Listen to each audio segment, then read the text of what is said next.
The descendants of Terah. These are the descendants of Terah, who was the father of Abraham, Nahor, and Haran. Haran was the father of Lot, and Haran died in his native city, Ur, in Babylonia, while his father was still living. Abraham married Sarai, and Nahor married Milcah, the daughter of Haran, who was also the father of Isaac. Sarai was not able to have children. Terah took his son Abraham, his grandson Lot, who was the son of Haran, and his daughter-in-law Sarai, Abraham's wife, and with them he left the city of Ur in Babylonia to go to the land of Canaan. They went as far as Haran and settled there. Terah died there at the age of 205. God's call to Abram. The Lord said to Abram, "Leave your country, your relatives, and your father's home, and go to a land that I am going to show you. I will give you many descendants, and they will become a great nation. I will bless you and make your name famous, so that you will be a blessing. I will bless those who bless you, but I will curse those who curse you. And through you I will bless all the nations." When Abraham was 75 years old, he started out of Haran, as the Lord had told him to do, and Lot went with him. Abraham took his wife Sarai, his nephew Lot, and all the wealth and all the slaves they had captured in Haran, and they started out for the land of Canaan. When they arrived in Canaan, Abraham traveled through the land until he came to the sacred tree of Moreh, the holy place of Shechem. At that time, the Canaanites were still living in the land. The Lord appeared to Abraham and said to him, "This is the country that I am going to give to your descendants." Then Abraham built an altar there to the Lord, who had appeared to him. After that, he moved on south to the hill country, east of the city of Bethel, and set up his camp between Bethel on the west and Ai on the east. There also he built an altar and worshipped the Lord. Then he moved on from place to place, going towards the southern part of Canaan. Abraham in Egypt. But there was a famine in Canaan, and it was so bad that Abraham went further south to Egypt to live there for a while. When he was about to cross the border into Egypt, he said to his wife Sarai, "You are a beautiful woman. When the Egyptians see you, they will assume that you are my wife, and so they will kill me and let you live. Tell them that you are my sister. Then, because of you, they will let me live and treat me well." When he crossed the border into Egypt, the Egyptians did see that his wife was beautiful. Some of the court officials saw her and told the king how beautiful she was. So she was taken to his palace. Because of her, the king treated Abraham well and gave him flocks of sheep and goats, cattle, donkeys, slaves, and camels. But because the king had taken Sarai, the Lord sent terrible diseases on him and on the people of his palace. Then the king sent for Abraham and asked him, What have you done to me? Why didn't you tell me that she was your wife? Why did you say that she was your sister and let me take her as my wife? Here is your wife. Take her and get out." The king gave orders to his men. So they took Abraham and put him out of the country, together with his wife and everything he owned. Abraham and Lot separate. Abraham went north out of Egypt to the southern part of Canaan with his wife and everything he owned, and Lot went with him. Abraham was a very rich man with sheep, goats, and cattle, as well as silver and gold. Then he left there and moved from place to place, going towards Bethel. He reached the place between Bethel and Ai where he had camped before and had built an altar. There he worshipped the Lord. Lot also had sheep, goats, and cattle, as well as his own family and servants. And so there was not enough pasture land for the two of them to stay together, because they had too many animals. So quarrels broke out between the men who took care of Abraham's animals and those who took care of Lot's animals. At that time, the Canaanites and the Perizzites were still living in the land. Then Abraham said to Lot, "We are relatives, and your men and my men shouldn't be quarreling. So let's separate. Choose any part of the land you want. You go one way and I'll go the other." Lot looked round and saw that the whole Jordan Valley, all the way to Zoar, had plenty of water, like the garden of the Lord, or like the garden land of Egypt. This was before the Lord had destroyed the cities of Sodom and Gomorrah. So Lot chose the whole Jordan Valley for himself and moved away towards the east. That is how the two men parted. Abraham stayed in the land of Canaan, and Lot settled among the cities in the valley and camped near Sodom, whose people were wicked and sinned against the Lord. Abraham moves to Hebron. After Lot had left, the Lord said to Abraham, "From where you are, look carefully in all directions. I am going to give you and your descendants all the land that you see, and it will be yours forever. I am going to give you so many descendants that no one will be able to count them all. It would be as easy to count all the specks of dust on earth.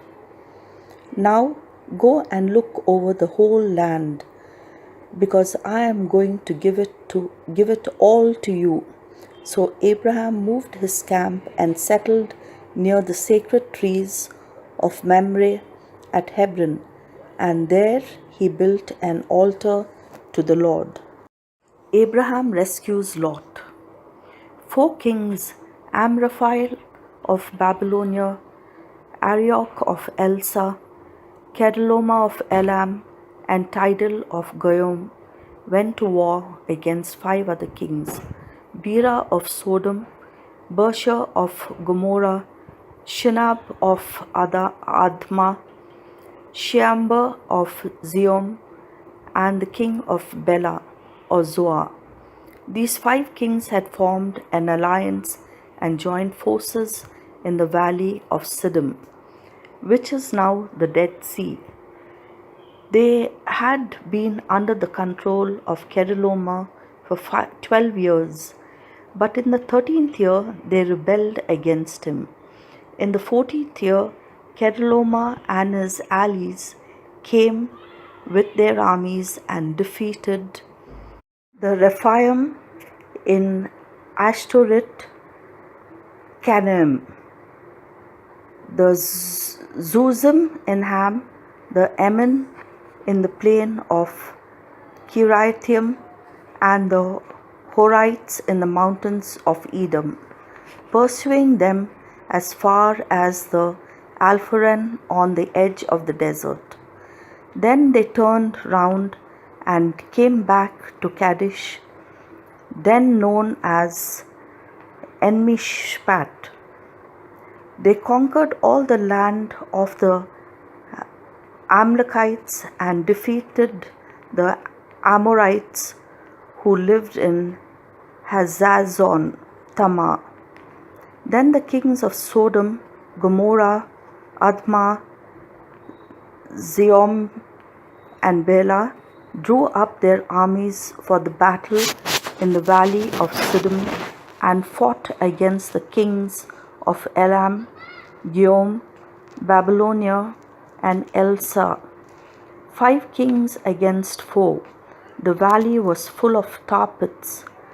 And when the kings of Sodom and Gomorrah tried to run away from the battle, they fell into the pits. But the other 3 kings escaped to the mountains.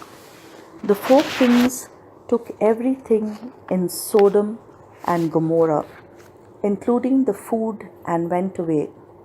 Lot, Abraham's nephew, was living in Sodom, so they took him and all his possessions.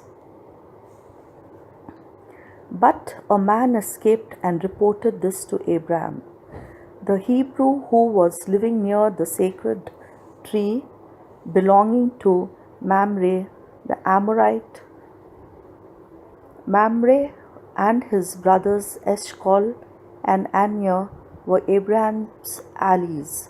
When Abraham heard that his nephew had been captured, he called together all the fighting men in his camp, in all 318 in all, and pursued the 4 kings all the way to Dan. There he divided his men into groups, attacked the enemy by night, and defeated them. He chased them as far as Hobah, north of Damascus, and recovered the loot that had been taken.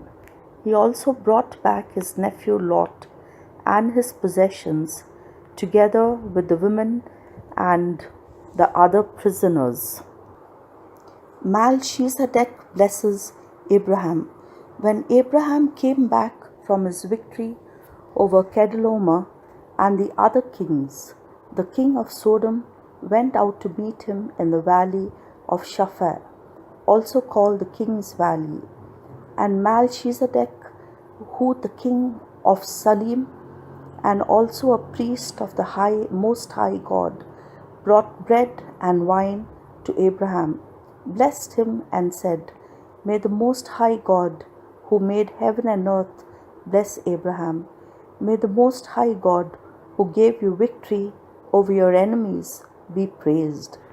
And Abraham gave Melchizedek a tenth of all the loot he had recovered. The king of Sodom said to Abraham, "Keep the loot, but give me back all my people." Abraham answered, "I solemnly swear before the Lord, the Most High God, maker of heaven and earth, that I will not keep anything of yours, not even a thread or a sandal strap. Then you can never say, 'I am the one who made Abraham rich.' I will take nothing for myself. I will accept only what my men have used. But let my allies, Aner, Eshcol, and Mamre, take their share." God's covenant with Abraham. After this, Abraham had a vision and heard the Lord say to him, "Do not be afraid, Abraham. I will shield you from danger and give you a great reward." But Abraham answered, "Sovereign Lord, what good will your reward do me, since I have no children? My only heir is Elzaiah of Damascus. You have given me no children, and one of my slaves will inherit my property." Then he heard the Lord speaking to him again. "This slave Elzaiah will not inherit your property. Your own son will be your heir." The Lord took him outside and said, "Look at the sky and try to count the stars. You will have as many descendants as that." Abraham put his trust in the Lord, and because of this, the Lord was pleased with him and accepted him. The Lord said to him, "I am the Lord who led you out of Ur in Babylonia to give you this land as your own." But Abraham asked, "Sovereign Lord, how can I know that it will be mine?" He answered, "Bring me a cow, a goat, and a ram, each of them 3 years old, and a dove and a pigeon." Abraham brought the animals to God, cut them in half, and placed the halves opposite each other in 2 rows. But he did not cut up the birds. Vultures came down on the bodies, but Abraham drove them away. When the sun was going down, Abraham fell into a deep sleep, and fear and terror came over him. The Lord said to him, "Your descendants will be strangers in a foreign land. They will be slaves there and will be treated cruelly for 400 years. But I will punish the nation that enslaves them. And when they leave that foreign land, they will take great wealth with them. You yourself will live to a ripe old age, die in peace, and be buried.